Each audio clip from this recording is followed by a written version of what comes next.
Madrid, finales de 1997. El sonido metálico de los taladros resonaba en la céntrica calle Alcalá, mientras unos operarios desmontaban, letra por letra, un gigantesco rótulo rojo.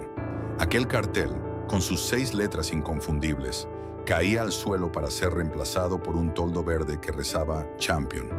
En ese instante exacto, sin grandes titulares de prensa ni despedidas multitudinarias, se borraba del mapa un imperio de 4 décadas.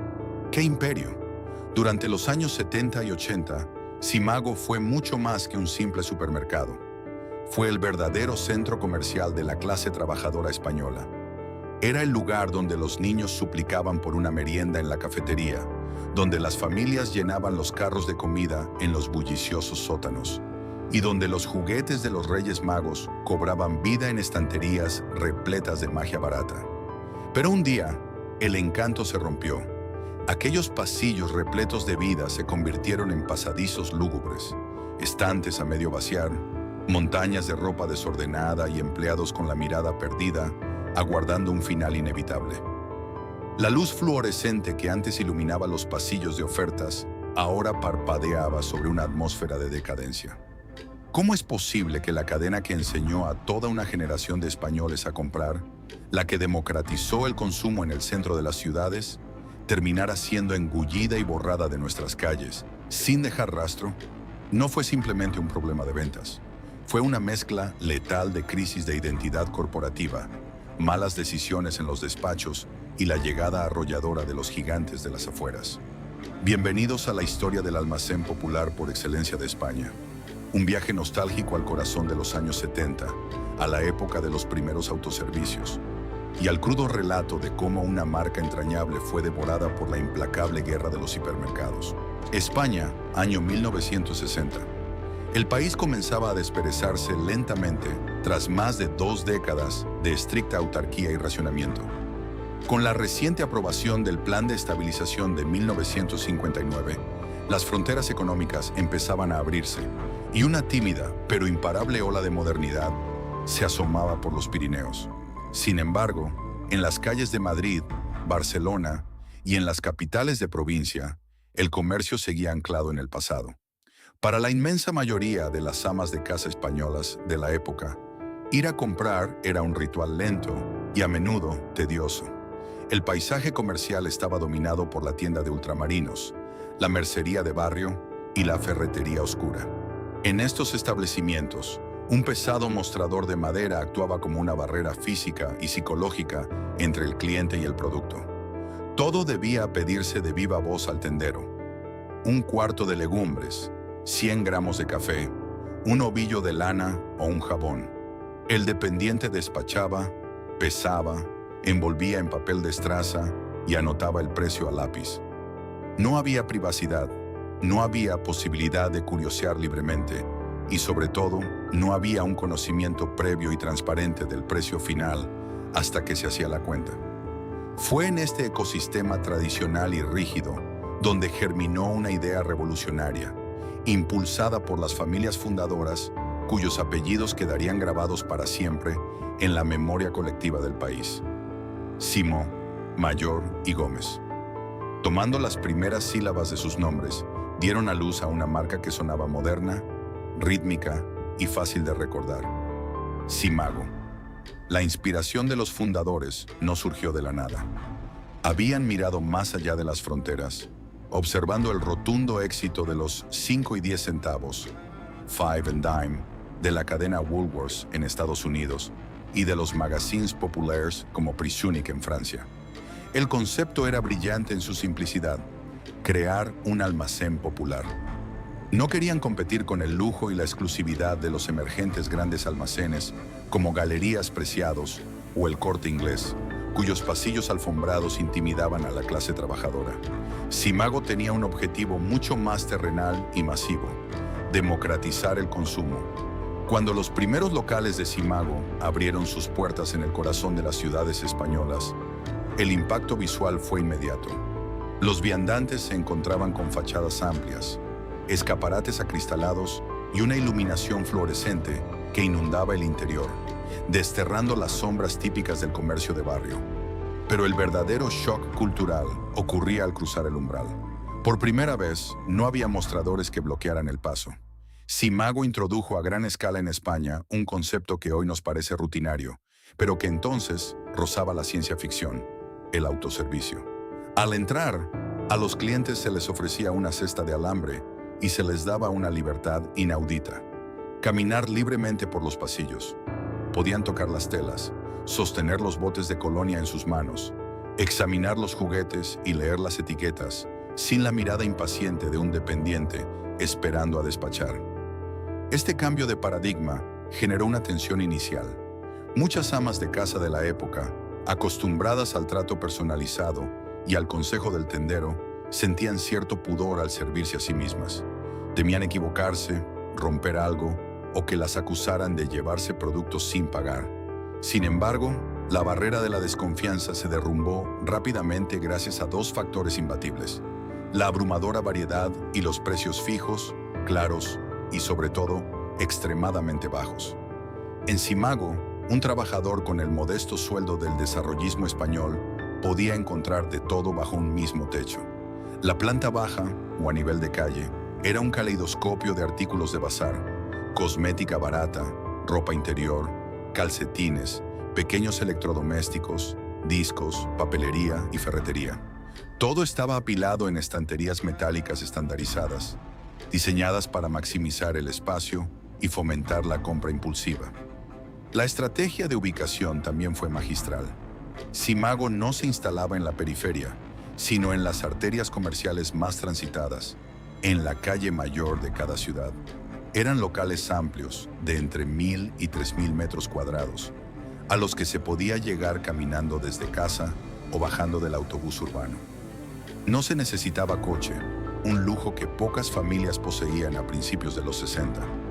Así, ladrillo a ladrillo y cesta a cesta, Simago no solo construyó una red de tiendas, sino que educó a toda una generación en el arte del consumo moderno. Convirtieron la obligación de comprar en un acto de ocio, en un paseo de descubrimiento. Aquellas tiendas de rótulo rojo se consolidaron rápidamente como la punta de lanza del desarrollismo económico, sentando unas bases sólidas de lealtad y costumbre que prepararían el escenario para su inminente época dorada.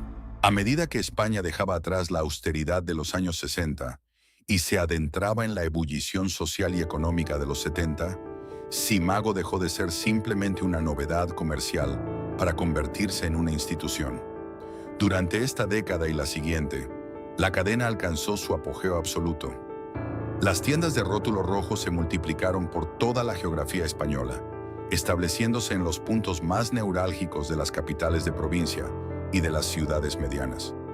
Simago no solo acompañó el crecimiento de la clase media trabajadora española, sino que se erigió como su principal proveedor de sueños asequibles.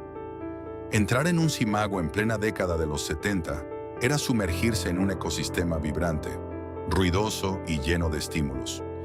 Para las familias de la época, la visita de los sábados por la tarde o los viernes a última hora no era un mero recado, era la excursión semanal por excelencia. El diseño de las tiendas estaba meticulosamente pensado para guiar al cliente a través de un viaje de consumo. La planta a nivel de calle recibía a los visitantes con un estallido de colores y olores: montañas de ropa rebajada, mostradores repletos de cosméticos de marcas populares, artículos de papelería, discos de vinilo de los cantantes del momento y un sinfín de cachivaches para el hogar. Todo estaba al alcance de la mano, invitando a ser tocado, evaluado y depositado en la cesta de alambre. Pero si había un lugar que definía la experiencia Simago y que ha quedado grabado a fuego en la memoria de toda una generación, ese era su sótano. En la inmensa mayoría de sus locales, el supermercado de alimentación se ubicaba en la planta subterránea.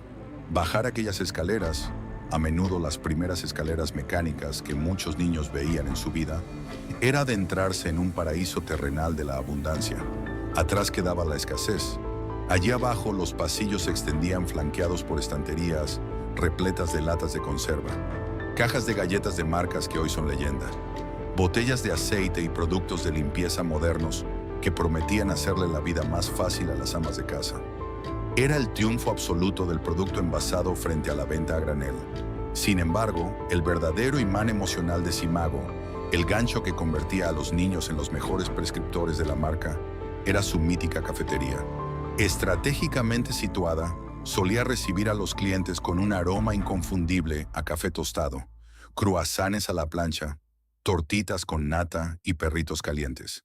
Para un niño de clase trabajadora de los años 70 u 80, merendar en la cafetería de Simago después de que sus padres hicieran la compra era el máximo galardón. Aquellos taburetes giratorios anclados al suelo frente a una barra de formica representaban un lujo accesible. Un pequeño momento de celebración familiar que costaba muy pesetas pero valía un imperio en felicidad. Esa magia se multiplicaba exponencialmente en dos momentos clave del año. El primero era la campaña de la Vuelta al Cole en septiembre, donde Simago se convertía en un hervidero de padres tachando listas de cuadernos, lápices y estuches, ofreciendo precios que las pequeñas papelerías de barrio no podían igualar. El segundo, y el más espectacular, era la campaña de Navidad y Reyes Magos. Semanas antes de las fiestas, pasillos enteros se transformaban en jugueterías inabarcables. Para las familias con presupuestos ajustados, Simago era la garantía de que los Reyes Magos no pasarían de largo. Muñecas, juegos de mesa, coches de hojalata y balones de reglamento se apilaban hasta el techo. La ilusión infantil se materializaba en aquellas estanterías de metal, bajo la dura luz de los fluorescentes. Durante aquellos años dorados, Simago funcionaba como un reloj suizo del comercio minorista. Las cajas registradoras manejadas por empleadas con sus inconfundibles uniformes no dejaban de repiquetear desde la apertura hasta el cierre. La empresa reportaba beneficios récord, abría nuevos locales y daba empleo a miles de personas en toda España. Eran los dueños indiscutibles del centro de la ciudad, los reyes del consumo popular. Pero el éxito tiene un efecto secundario peligroso, la complacencia. En los despachos de la dirección, embriagados por las cifras de ventas y la lealtad inquebrantable de sus clientes, se instaló la peligrosa creencia de que aquella fórmula era invencible y eterna. Veían sus locales céntricos y abarrotados y pensaban que nada podría alterar ese equilibrio. No se dieron cuenta, o no quisieron ver, que la sociedad española estaba a punto de pisar el acelerador hacia una nueva era. Ignoraron que el urbanismo de las ciudades estaba cambiando, que el automóvil privado empezaba a ser la norma en cada hogar y que un nuevo modelo comercial, gigantesco y devastador, estaba a punto de aterrizar en las afueras de las ciudades para cambiar las reglas del juego para siempre. La semilla de la caída de Simago se plantó justo en el momento en que se creyeron intocables. A finales de la década de los 80, España experimentaba una metamorfosis acelerada. La entrada en la Comunidad Económica Europea en 1986 no solo trajo consigo fondos de cohesión y nuevas autopistas, sino que inyectó en la sociedad una dosis masiva de optimismo y un deseo feroz de modernidad. El país quería sacudirse definitivamente cualquier complejo de inferioridad frente a sus vecinos europeos. En este contexto de efervescencia, las reglas del juego comercial, aquellas que Simago había dominado con mano de hierro durante más de 20 años, estaban a punto de reescribirse por completo. Y el detonante de esta revolución no surgió en el centro de las ciudades, sino que llegó impulsado por 4 ruedas y un motor de combustión. El automóvil privado, que en los años 60 y principios de los 70 era un artículo de lujo reservado para unos pocos, o el resultado de años de duro ahorro, se había democratizado de forma espectacular. Las calles de las ciudades españolas se llenaron de utilitarios. Las familias de clase media trabajadora, la base indiscutible de la clientela histórica de Simago, ahora tenían un Seat, un Renault o un Ford aparcado en la puerta de casa. Esta nueva movilidad trastocó profundamente los hábitos de ocio y, por extensión, la forma de consumir de todo el país. Ir de compras dejó de ser un paseo peatonal por el centro urbano para convertirse en una excursión motorizada hacia terrenos hasta entonces inexplorados, las afueras. Fue entonces cuando desembarcaron en España, con la fuerza de un huracán imparable, los gigantes de la distribución francesa. Nombres como Prica, acrónimo de precio y calidad, y Continente introdujeron un formato que cambiaría la geografía urbana y económica del país para siempre: el hipermercado. Estas grandes superficies, construidas en enormes explanadas del extrarradio, habitualmente situadas junto a nudos de autopistas, ofrecían algo que el comercio céntrico jamás podría igualar: cientos, a veces miles, de plazas de aparcamiento gratuito al aire libre. Para la familia española de finales de los 80, la experiencia era embriagadora y liberadora. Podían conducir hasta el hipermercado un sábado por la mañana, llenar un carro de proporciones gigantescas con provisiones para todo el mes, empujarlo cómodamente hasta el maletero de su coche y volver a casa sin haber cargado una sola pesada bolsa de plástico por las aceras de su barrio. Frente a esta comodidad verdaderamente revolucionaria, la principal fortaleza histórica de Simago, su ubicación privilegiada y estratégica en la calle mayor de cada ciudad, se transformó súbitamente en su mayor debilidad estructural. De repente, ir a hacer la gran compra al Simago del centro implicaba enfrentarse al tráfico congestionado, dar vueltas interminables buscando un aparcamiento casi inexistente o pagar un parquímetro. Si se optaba por el transporte público, la pesadilla de cargar con las bolsas llenas de latas, botellas de aceite y voluminosos detergentes en un autobús urbano abarrotado se hacía insoportable en comparación con la fluidez del maletero del coche privado. Las primeras grietas en el sólido edificio comercial de Simago no se manifestaron en un colapso dramático e inmediato de las ventas, sino en algo mucho más sutil y a la larga, mucho más peligroso: un cambio radical en el tamaño y la naturaleza de la cesta de la compra. Sus famosos sótanos de alimentación, antes abarrotados de familias haciendo la compra semanal, empezaron a vaciarse lentamente de carros llenos. Los clientes seguían entrando a Simago, sí, pero ya no para abastecer la despensa del mes. Entraban a por unas medias que se habían roto, un cuaderno para el colegio a última hora, o un par de artículos de limpieza urgente que se habían olvidado. El volumen de gasto por cliente, el codiciado ticket medio de la industria, empezó a desplomarse. Simago estaba pasando, sin darse cuenta, de ser el destino principal de compras a convertirse en una mera tienda de conveniencia, un recurso de paso. A este cambio, puramente logístico, se sumó un factor estético y psicológico demoledor: el concepto fundacional de almacén popular, con sus pasillos a menudo estrechos, sus techos a veces bajos, y esa abigarrada amalgama de ropa, artículos de bazar y alimentación mezclados bajo la misma e intensa luz fluorescente, empezó a ser percibido por el público como algo rancio, desfasado y propio de una España gris que la nueva y pujante clase media quería dejar atrás. Los hipermercados de las afueras, por el contrario, ofrecían pasillos anchos como autopistas, techos altísimos, una limpieza que parecía clínica y una modernidad deslumbrante que hacía que las queridas tiendas de Simago parecieran repentinamente oscuras, desordenadas y anticuadas. Mientras esta hemorragia silenciosa de clientes comenzaba a castigar las cajas registradoras, en los despachos de la alta dirección de Simago imperaba una ceguera letal. Los ejecutivos, aferrados a los espectaculares balances de beneficios de la década anterior, subestimaron gravemente el impacto a largo plazo de los hipermercados. Creyeron que la lealtad emocional de su clientela era inquebrantable, que la comodidad de tener la tienda debajo de casa siempre triunfaría sobre el atractivo de coger el coche. En lugar de reaccionar con agilidad, de reinventar el espacio físico de sus tiendas, de modernizar urgentemente su imagen corporativa o de buscar nuevos nichos de mercado para diferenciarse, optaron por el peor camino posible: el inmovilismo. Las tiendas dejaron de renovarse. La inversión en mantenimiento, iluminación y mobiliario se congeló. Las estanterías metálicas que en los años 60 representaron la vanguardia absoluta del autoservicio, ahora lucían desconchadas, desgastadas y tristes. El inconfundible olor de sus locales, aquella mezcla de cafetería, cosmética barata y ropa nueva que antes evocaba la ilusión del fin de semana, comenzó a oler sutilmente a decadencia. La pesada maquinaria del imperio seguía funcionando por pura inercia comercial, pero los engranajes estaban ya profundamente oxidados. La grieta estructural estaba abierta de par en par, y a través de ella se iba a colar una tormenta perfecta de endeudamiento, cambios bruscos de propiedad y decisiones estratégicas catastróficas que empujarían a la emblemática marca directamente hacia el abismo.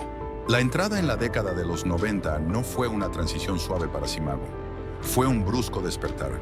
El modelo que había sostenido el imperio durante 30 años daba claras muestras de agotamiento, y en las altas esferas de la compañía, el nerviosismo comenzó a desplazar a la antigua arrogancia. Los fundadores originales, las familias Simó, Mayor y Gómez, que habían sabido leer a la perfección el alma de la clase trabajadora española en los años 60, habían ido cediendo el control. La empresa ya no era aquel proyecto familiar, intuitivo y cercano, sino un gigante pesado, asfixiado por las deudas y con una estructura de costes difícil de sostener frente a la nueva y feroz competencia. El primer gran seísmo corporativo ya se había gestado años atrás, cuando el poderoso Grupo March, un conglomerado bancario y financiero, tomó las riendas del negocio para intentar sanearlo. Bajo la batuta de la banca, la gestión de Simago se volvió fríamente numérica. Los ejecutivos de traje y corbata que ahora revisaban los balances desde despachos insonorizados no entendían de la magia de las campañas de Reyes Magos ni del valor emocional que tenía el olor a tortitas de la cafetería.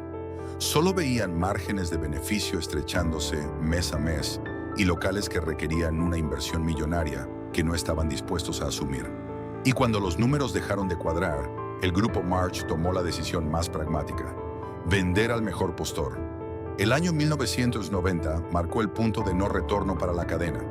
En una operación que ocupó las páginas salmón de la prensa económica, Simago fue adquirida por Dairy Farm International, un gigantesco holding minorista con sede a más de 10.000 kilómetros de distancia, en Hong Kong. La noticia cayó como una losa de hielo sobre los veteranos empleados y los gerentes de tienda. ¿Qué sabía un conglomerado asiático, centrado en supermercados anglosajones, sobre las costumbres de compra de una familia de Valladolid, de un jubilado en el centro de Valencia o de una ama de casa en un barrio obrero de Madrid? La respuesta, como se demostraría trágicamente poco después, era nada. La llegada de los directivos de Dairy Farm desencadenó lo que en el mundo empresarial se conoce como un choque cultural devastador. Los nuevos dueños analizaron las tiendas de Simago con una mirada clínica y aséptica, donde generaciones de españoles veían un almacén popular lleno de encanto, sorpresas y oportunidades.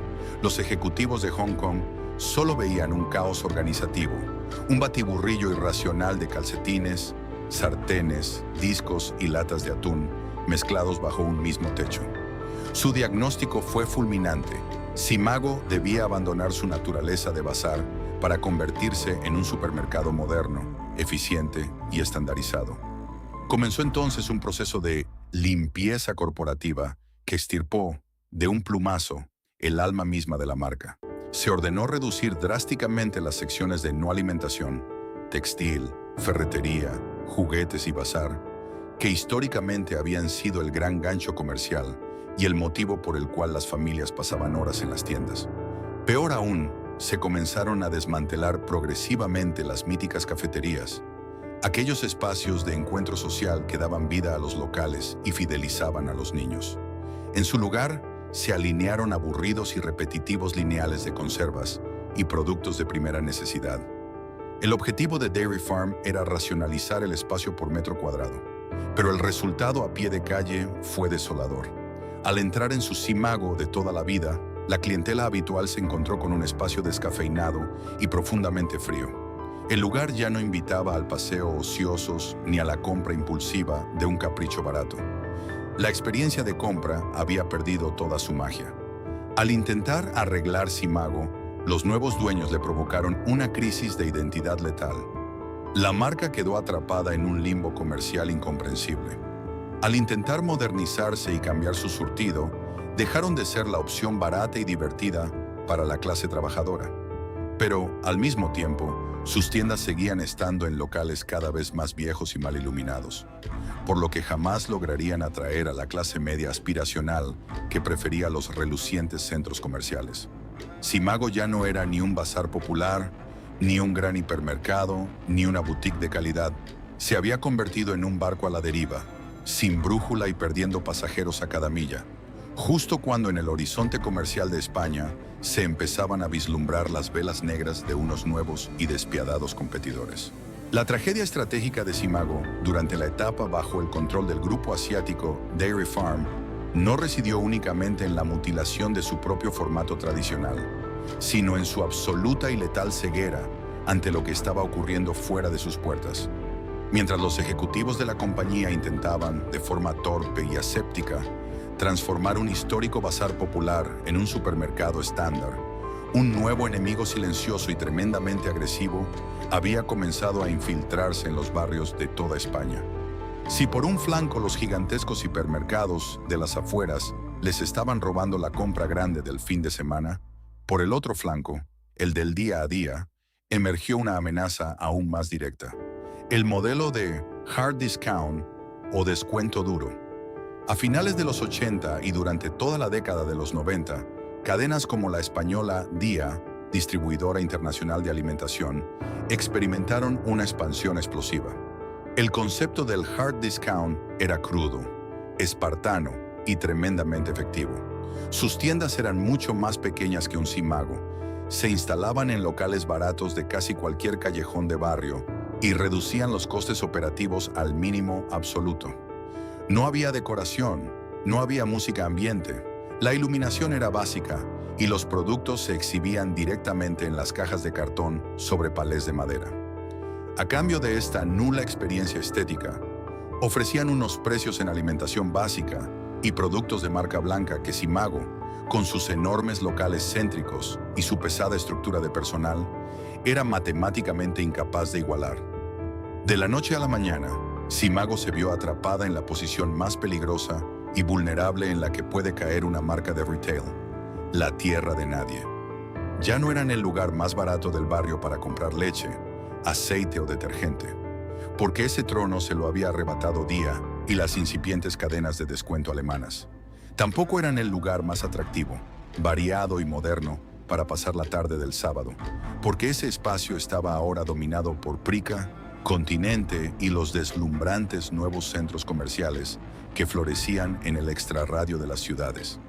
Y desde luego, tras haber desmantelado sus icónicas secciones de ropa, bazar, juguetes y cafetería, habían perdido el encanto nostálgico que los hacía únicos frente a cualquier otro supermercado. ¿Qué era entonces Simago a mediados de los 90? Para el consumidor medio español, la respuesta se volvía cada vez más difusa. Era una tienda a la que uno entraba casi por inercia o por pura necesidad de última hora. Entrar a por un paquete de servilletas olvidado o una barra de pan, pagar rápidamente en una línea de cajas medio vacía y salir. El volumen de artículos por cliente cayó en picado, y con él la rentabilidad por metro cuadrado de unos locales comerciales que, por su ubicación céntrica, tenían unos costes de mantenimiento e impuestos altísimos. Para los empleados veteranos de la cadena, aquellos que lucían el uniforme con orgullo y que aún conservaban en la memoria el ruido ensordecedor de las colas kilométricas en las campañas de Reyes Magos de los años 70, la situación era desgarradora. Ellos eran la primera línea de fuego frente al desconcierto del público. Eran quienes tenían que explicar a las abuelas, que llevaban 30 años comprando allí, por qué ya no traían aquella lana para tejer, por qué había desaparecido la sección de menaje donde compraron su primera vajilla, o por qué la zona de juguetes se había reducido a un triste rincón polvoriento al lado de los productos de limpieza.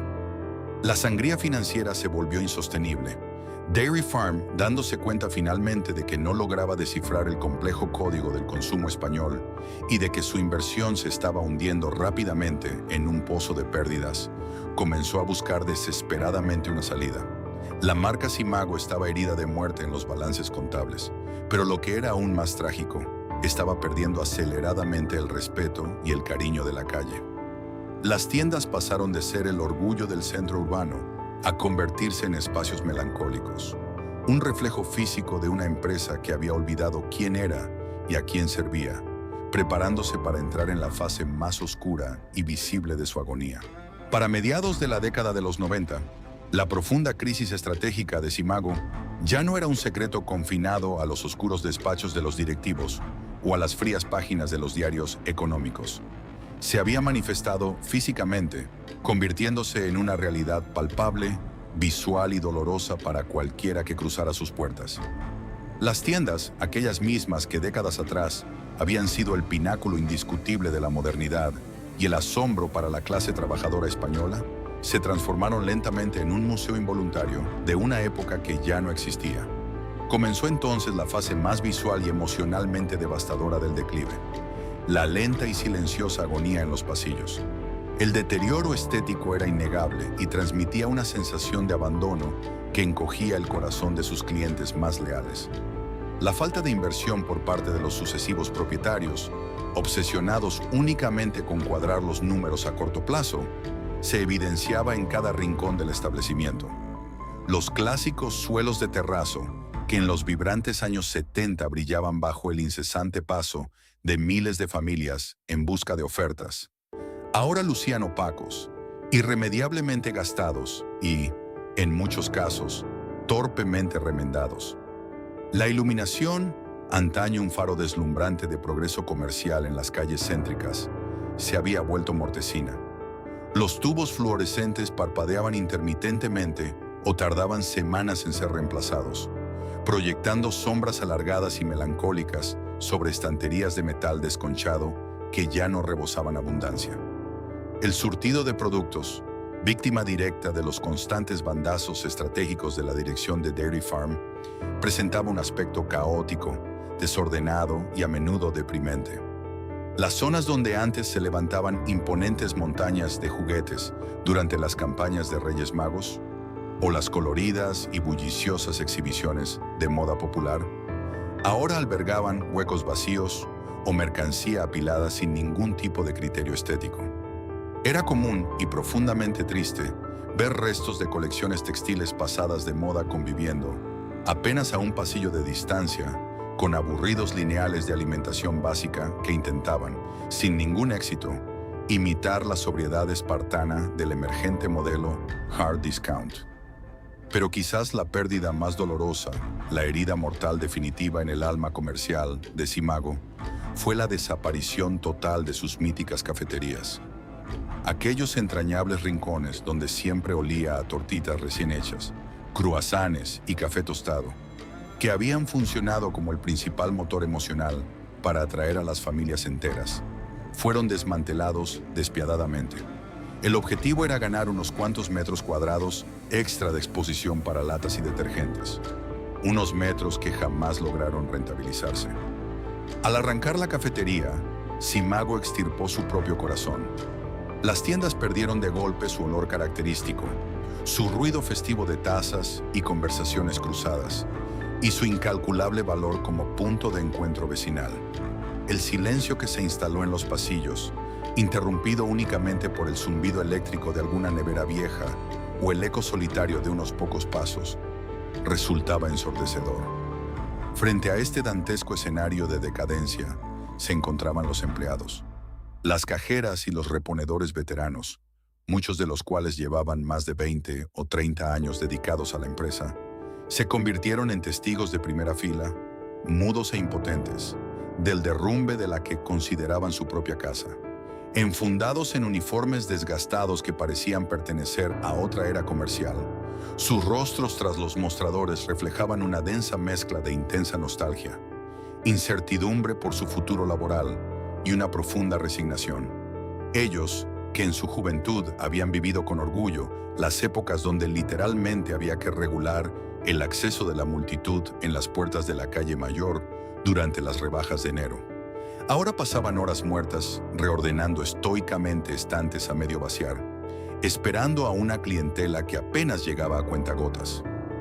Ya no eran los anfitriones del comercio moderno, se habían convertido en los tristes guardianes de un castillo comercial en ruinas. El drama de Simago en esta etapa no solo se medía en la hemorragia de su clientela adulta y tradicional, sino en una desconexión generacional que resultó ser absolutamente fatal.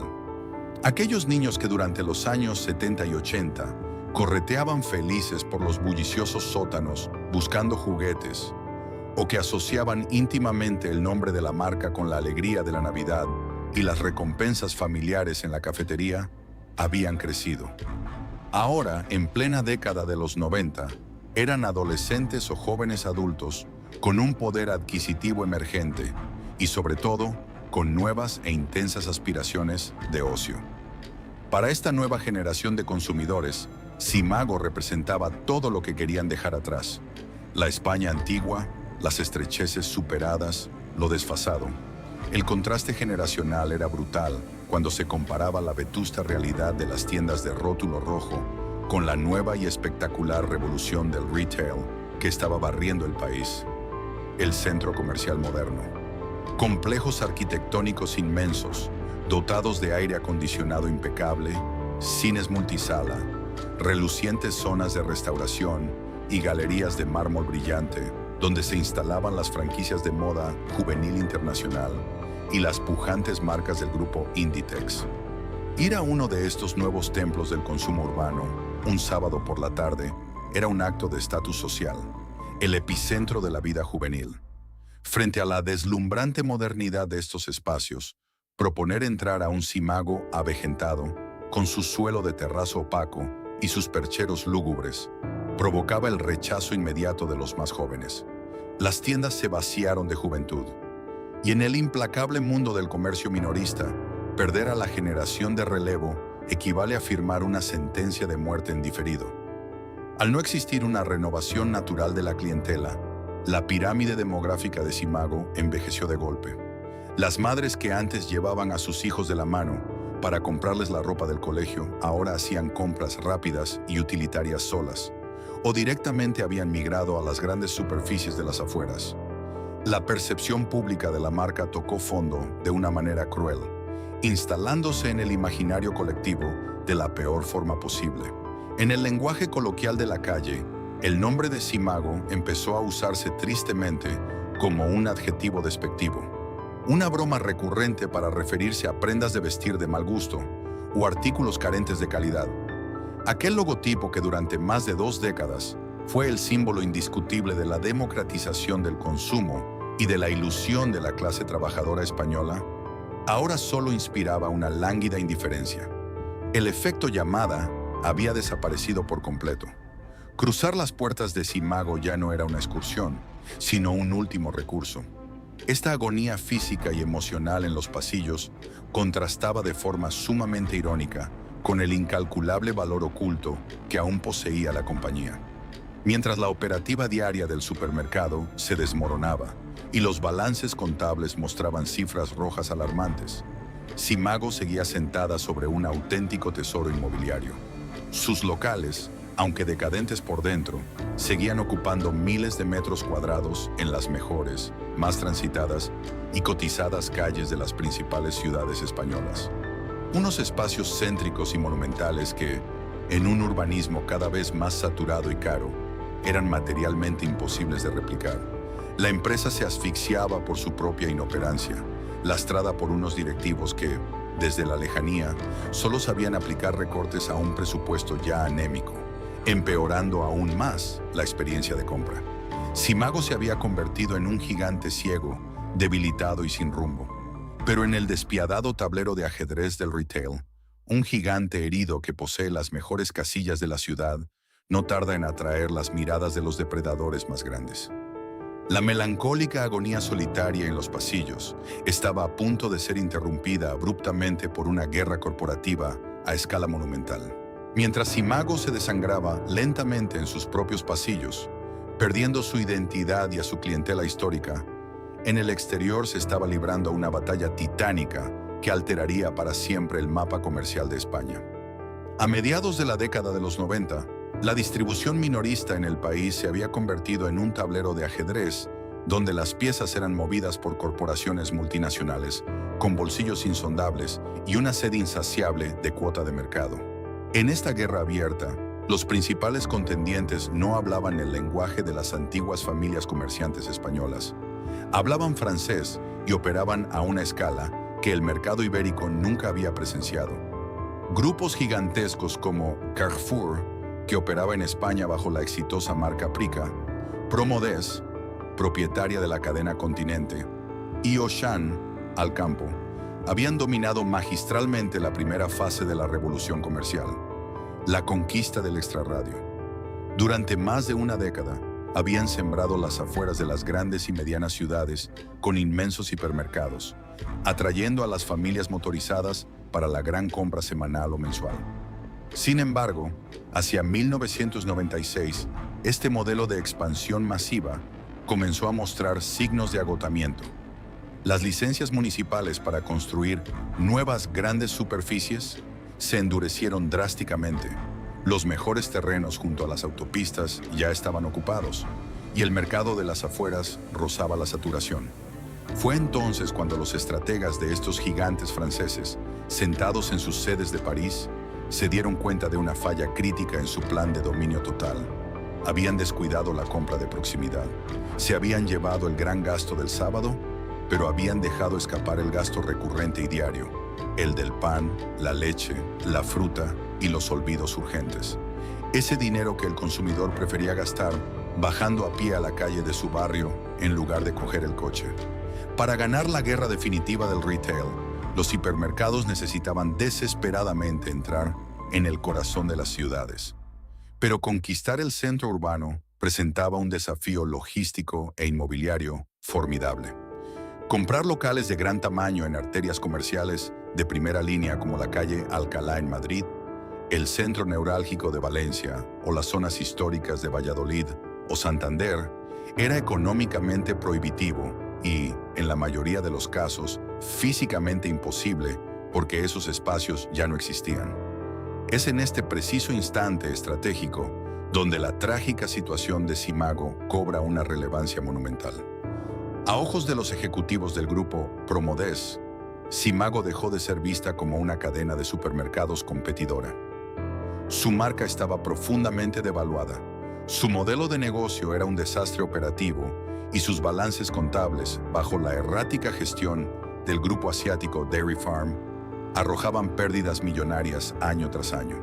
Sin embargo, Simago poseía algo infinitamente más valioso que su catálogo de productos o su base de clientes, un patrimonio inmobiliario irrepetible. A lo largo de sus casi 40 años de historia, los fundadores originales habían adquirido o alquilado a largo plazo locales inmensos, muchos de ellos de más de 2.000 metros cuadrados, en las esquinas más codiciadas, en las plazas más transitadas y en las calles mayores de casi un centenar de ciudades españolas. Eran verdaderos caballos de Troya, comerciales plantados justo en el centro del poder adquisitivo peatonal. De la noche a la mañana, la percepción de Simago en el mercado corporativo dio un giro de 180 grados. De ser un gigante moribundo y repudiado, pasó a convertirse en la presa más suculenta y codiciada de la guerra de la distribución. Dairy Farm, agotada financieramente y desesperada por soltar lastre para huir del incomprensible mercado español, colgó discretamente el cartel de "Se vende", y los grandes depredadores comenzaron a acechar. La tensión en el sector financiero era palpable. La prensa económica de la época publicaba rumores casi diarios sobre OPAs hostiles, fusiones secretas y negociaciones a puerta cerrada. Promodés, que ya estaba testando en España su formato de supermercado de proximidad bajo la marca Champion, vio en la red de locales de Simago la oportunidad de oro para multiplicar su tamaño de un solo golpe. No les interesaba salvar la historia de Simago, ni preservar el legado de los almacenes populares, ni mucho menos mantener las secciones de ropa o bazar. Lo único que Promodés quería era el cascarón, el espacio físico, los permisos comerciales y la ubicación premium. Mientras en los lujosos despachos de Madrid y París se negociaban cifras astronómicas, a pie de calle, en los lúgubres pasillos de los Simagos sobrevivientes, el ambiente se volvió irrespirable. Los miles de empleados de la cadena, que ya venían sufriendo recortes, falta de mantenimiento y el desprecio generalizado del público, sabían perfectamente cómo terminaban estas historias corporativas. Entendían que cuando un pez grande compra a un pez enfermo, la palabra reestructuración siempre viene acompañada de despidos masivos. La plantilla vivía sumida en un estado de ansiedad crónica. Las cajeras se pasaban los recortes de los periódicos Salmón, intentando descifrar el destino de sus puestos de trabajo. Los delegados sindicales convocaban asambleas de urgencia en los sótanos, rodeados de palés de mercancías sin desembalar, intentando exigir garantías a una dirección de Dairy Farm que ya tenía un pie en el avión de vuelta a Hong Kong. Simago ya no era dueña de su propio destino. Aquella empresa que en los años 60 había enseñado a comprar a una España recién salida de la autarquía, la misma que había hecho felices a millones de niños en la víspera de Reyes, aguardaba ahora en el corredor de la muerte corporativo, esperando que el mejor postor dictara la sentencia final. La guerra de los hipermercados estaba a punto de cobrarse su víctima más ilustre y simbólica. El año 1997 marcó el final de la agonía y el inicio del último capítulo para el gigante de los almacenes populares. Después de meses de dolorosas especulaciones y rumores que circulaban como ecos por los pasillos a medio vaciar, se confirmó la noticia que cambiaría definitivamente el paisaje urbano español. El poderoso grupo franco-español Promodés, matriz de los exitosos hipermercados Continente, cerró un acuerdo millonario con Dairy Farm para adquirir la totalidad de la red de tiendas de Simago. Para los ejecutivos asiáticos, la firma del contrato representó un alivio inmenso. Por fin lograban desprenderse de un negocio ibérico que nunca lograron descifrar y que les había costado una fortuna en pérdidas. Pero para los trabajadores y para la historia del comercio en España, aquella rúbrica fue una sentencia de desaparición con fecha de ejecución inmediata. Al principio, tras el anuncio de la compra, hubo un breve y engañoso espejismo de esperanza a pie de calle. Algunos empleados veteranos y clientes nostálgicos creyeron que el músculo financiero de Continente inyectaría el capital necesario para modernizar Simago, devolverle su antiguo esplendor y mantener viva la marca. Imaginaron que los locales volverían a llenarse de mercancía atractiva, que se arreglarían los suelos gastados y que, quizás, volvería a brillar aquel rótulo rojo en las campañas de Navidad. Sin embargo, la lógica implacable de las megafusiones corporativas no entiende de nostalgia ni de romanticismo comercial. La estrategia de Promodés era puramente quirúrgica y diametralmente opuesta a la salvación emocional de la marca. No habían comprado Simago para rescatar su historia ni para competir con su propia red. Habían comprado una infraestructura física inigualable, una red de cascarones inmensos en el centro exacto de las ciudades, unas ubicaciones que necesitaban desesperadamente para lanzar su nueva y ambiciosa apuesta urbana, los supermercados de proximidad Champion. En los asépticos despachos de París y Madrid se tomó una decisión gélida, basada estrictamente en estudios de mercado y auditorías de percepción. El nombre Simago, a pesar de sus casi 4 décadas de historia y su profunda conexión con millones de españoles, estaba comercialmente agotado. Asociado irremediablemente en sus últimos años a ropa desfasada, desorden, locales lúgubres y decadencia, la marca era considerada un lastre tóxico para el nuevo proyecto. La orden corporativa fue tajante y no admitía apelación. Simago debía ser borrada del mapa sin dejar rastro. No habría una integración de nombres, ni un periodo de transición dual. Habría una sustitución total. Comenzó entonces un proceso que, a ojos de quienes llevaban toda una vida dedicados a la empresa, se sintió como una dolorosa anulación de su identidad. Simago no experimentó un concurso de acreedores tradicional, ni una quiebra técnica donde las tiendas cierran de un día para otro, con candados en las persianas y deudas impagables. Lo que ocurrió en las calles de España fue una absorción milimétrica, una fagocitación corporativa en toda regla. Antes de que los arquitectos y obreros pudieran entrar a transformar los viejos locales en flamantes supermercados Champion de paredes verdes, había que vaciar por completo el inventario sobrante. Y así aparecieron de golpe en los escaparates de todo el país los temidos y enormes carteles amarillos y rojos. Liquidación total. Vaciamos el local. Todo a mitad de precio. Aquellas rebajas forzosas no tenían la alegría bulliciosa de las campañas de enero de los años dorados. Eran ventas de saldo, un funeral comercial. Los clientes, muchos de los cuales llevaban años sin pisar la tienda, entraban atraídos por los chollos de última hora, revolviendo entre cajones revueltos y estanterías desvencijadas, mientras el personal, con miradas cansadas y una enorme incertidumbre en el cuerpo, registraba en las viejas cajas las últimas ventas de una era que se evaporaba rápidamente entre sus manos. El proceso de borrado físico fue sistemático y despiadado. Una vez que las estanterías de Simago quedaron desiertas tras las agresivas liquidaciones de inventario, los locales cerraron temporalmente sus puertas al público, no para descansar, sino para someterse a una cirugía estética corporativa irreversible. En un plazo récord de apenas unas semanas, el interior de aquellas tiendas históricas fue literalmente destripado. Las viejas estanterías metálicas, los escasos mostradores supervivientes y los desgastados suelos de terrazo que guardaban las huellas de 3 generaciones de españoles buscando gangas, fueron arrancados sin miramientos y arrojados a los contenedores de escombros. Para los transeúntes habituales de la calle Mayor, el golpe de gracia visual, el verdadero certificado de defunción de la marca, ocurrió en las fachadas. A lo largo de toda la geografía española, cuadrillas de operarios se subieron a andamios y grúas para ejecutar el desmantelamiento final.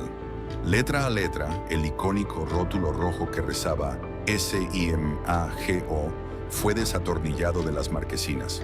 Aquellos pesados letreros luminosos que durante décadas habían servido como faro de modernidad comercial y punto de encuentro ineludible en el corazón de las ciudades, terminaron amontonados como chatarra sin valor en almacenes de la periferia.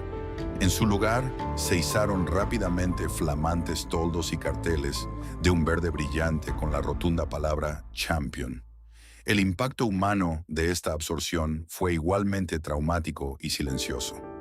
Miles de empleados que lograron conservar sus puestos de trabajo gracias a los tensos acuerdos de subrogación sindical se vieron obligados a despojarse de sus antiguos uniformes, tejidos con años de recuerdos, campañas de Navidad y compañerismo, para enfundarse de un día para otro en el nuevo y aséptico atuendo de la multinacional francesa.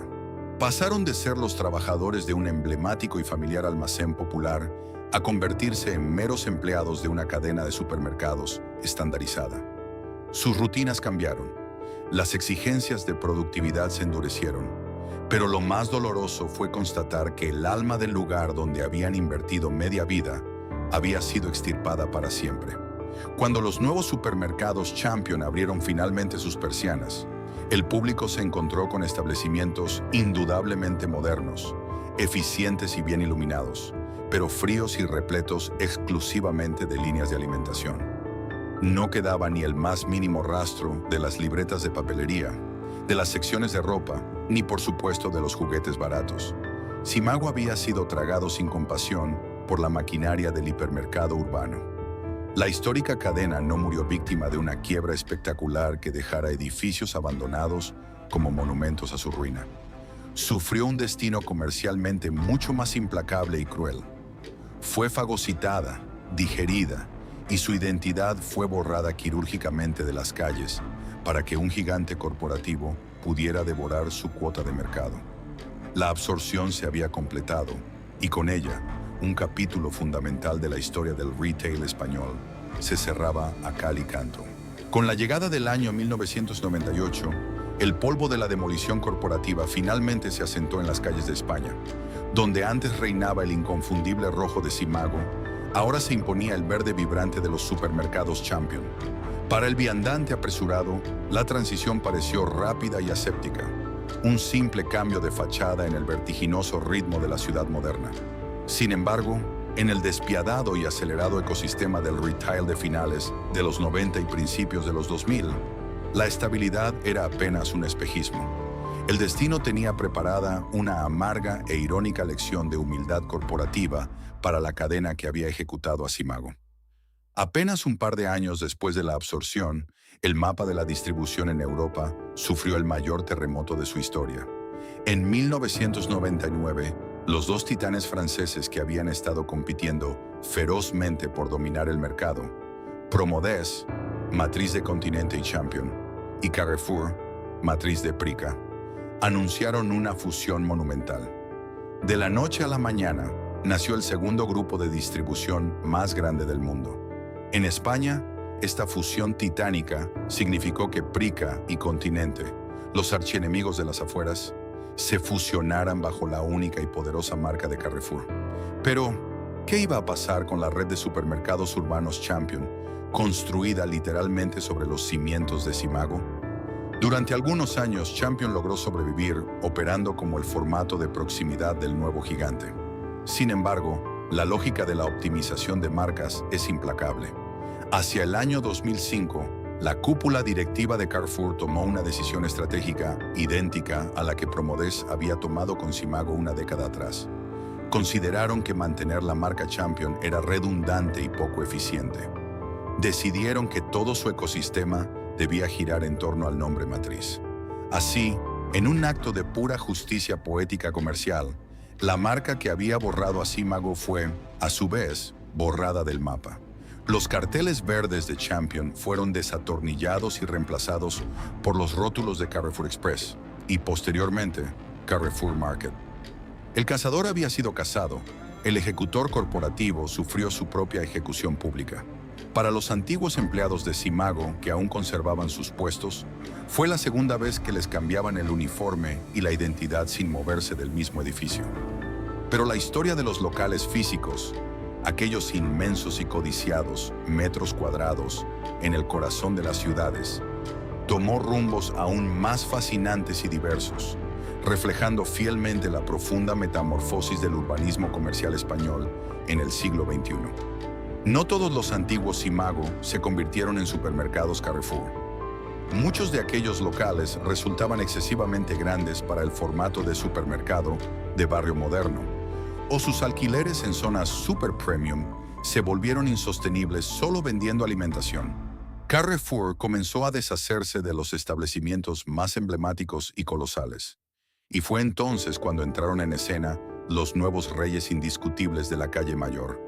Los gigantes de la moda rápida o fast fashion. Grupos como Inditex, con sus buques insignia Zara, Pull&Bear o Lefties, Mango, Primark o H&M, se abalanzaron sobre estos espacios. Necesitaban metros y metros cuadrados en el centro para exponer sus colecciones. Y las antiguas catedrales del consumo popular de Simago eran el lienzo en blanco perfecto.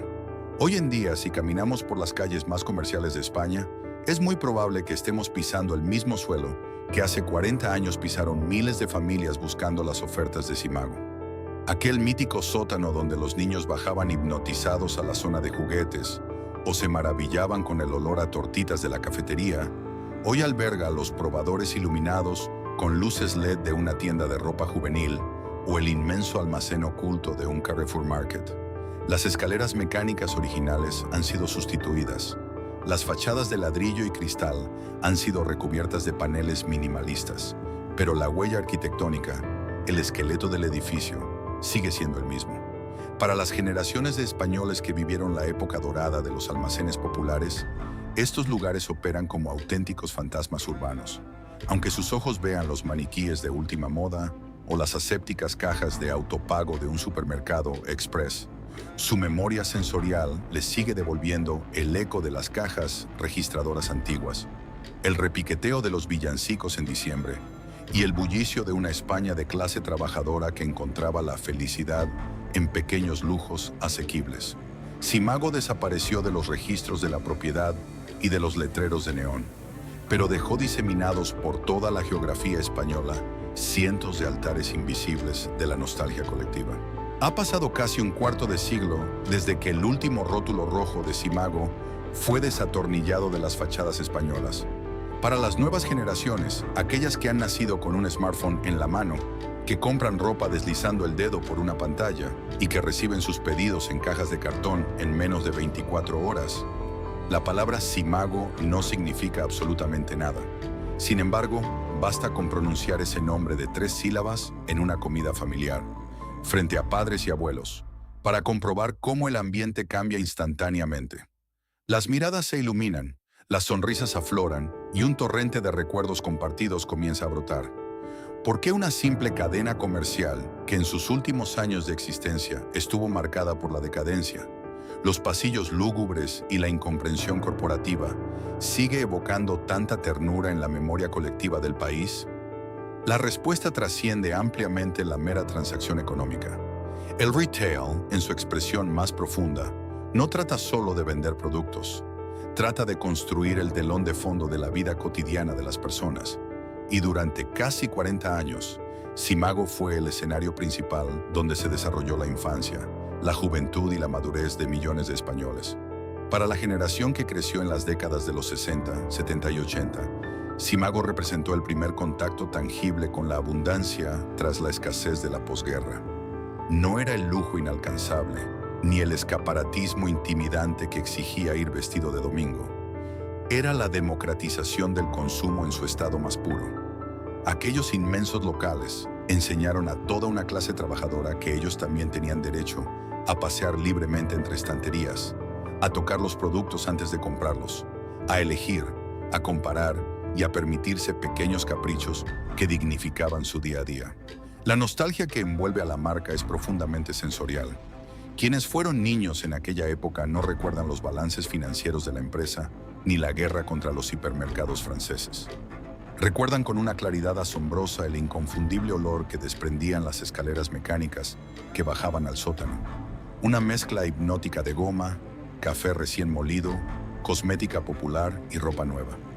Recuerdan la textura del papel de regalo en Navidad, el ruido ensordecedor de las cajas registradoras mecánicas golpeando el metal y el sabor glorioso de aquellas tortitas con nata en la cafetería que sabían a tarde de sábado en familia. Las campañas de los Reyes Magos son, sin lugar a dudas, el anclaje emocional más poderoso que sobrevive. En un tiempo donde no existía Internet, ni catálogos digitales interactivos, ni inmensas cadenas especializadas en juguetes en cada esquina, los sótanos de Simago eran la verdadera cueva de las maravillas. Aquellos pasillos abarrotados de cajas de juegos reunidos Gaper, muñecas Nancy, Scalaxtrix y balones de reglamento representaban la materialización de los sueños infantiles. Ver desaparecer esos espacios no fue solo presenciar el cierre de una tienda, fue asistir a la demolición de un trozo de la propia niñez. Cuando los grandes conglomerados empresariales y las frías lógicas del mercado deciden borrar una marca del mapa urbano, a menudo subestiman el profundo luto arquitectónico y emocional que experimenta la ciudadanía. Las ciudades están hechas de piedra, cristal y asfalto, pero su verdadera identidad se forja en los lugares donde la gente se encuentra, interactúa y crea rutinas. Simago era un ancla barrial y ciudadana. Su desaparición dejó un vacío en la geografía emocional de la calle mayor que ninguna franquicia de moda rápida moderna ha logrado llenar con el mismo nivel de arraigo y cariño. Hoy, la España que vio nacer y morir a Simago ya no existe. El país se ha modernizado, el consumo se ha hiperfragmentado y digitalizado, y la inocencia comercial de aquellos primeros autoservicios ha sido reemplazada por algoritmos predictivos y centros comerciales de diseño futurista. Simago es el símbolo imborrable de un tiempo de transición, de una sociedad que comenzaba a asomarse a la modernidad con los ojos muy abiertos y el carrito de la compra lleno de esperanza. La cadena desapareció de nuestras calles, sus tiendas fueron absorbidas y sus rótulos desmantelados, pero logró la victoria definitiva que se le escapa a los balances contables. Se ganó la inmortalidad en el recuerdo de un país entero. La historia de Simago es, en esencia, la crónica de la propia España durante la segunda mitad del siglo XX. Su arrollador auge y su silenciosa desaparición nos dejan una lección empresarial implacable. Ninguna marca, por muy gigantesca, querida o profundamente arraigada que esté en la cultura popular, tiene garantizado su futuro si comete el error de creer que su glorioso pasado será suficiente para protegerla. Simago no colapsó por un único fallo catastrófico, sino por una asfixiante sucesión de malas decisiones, cambios de propiedad desconectados de la realidad local y una incapacidad crónica para entender que la sociedad que la hizo grande estaba evolucionando a una velocidad de vértigo. Sin embargo, la verdadera trascendencia de este relato va mucho más allá de los fríos balances contables, las guerras de fusiones o las cuotas de mercado. La historia de Simago nos demuestra que el retail, los grandes almacenes y el comercio popular no son simples cajas registradoras donde ocurren transacciones económicas. Son el tejido conectivo de nuestras ciudades y de nuestras propias vidas. Son los escenarios reales donde se construyen los recuerdos de infancia, donde las familias forjan sus rutinas de fin de semana y donde la identidad de un barrio o una calle mayor cobra sentido. Cuando los operarios desatornillaron definitivamente aquellos gigantescos rótulos rojos, no solo estaban cerrando una cadena de tiendas, estaban borrando un pedazo irreemplazable de la vida cotidiana española. Hoy los inmensos locales céntricos, donde generaciones de niños soñaron frente a estanterías repletas de juguetes y donde las madres administraban los presupuestos del mes, están ocupados por asépticos supermercados express o deslumbrantes escaparates de moda rápida. El mundo ha cambiado, pero en la memoria colectiva, en ese refugio intangible donde la nostalgia se resiste a desaparecer, Simago sigue abriendo sus puertas, oliendo a café tostado y a tortitas recién hechas. ¿Tú también guardas recuerdos paseando por los sótanos de Simago, buscando los regalos de Reyes o merendando en su mítica cafetería con tu familia? Déjanos tu historia en los comentarios. Nos encantaría leer cómo viviste aquella época dorada. Y si te ha apasionado este viaje al corazón de la historia del comercio en España, no olvides suscribirte al canal, darle a me gusta y compartir este documental para que estas memorias nunca desaparezcan del todo.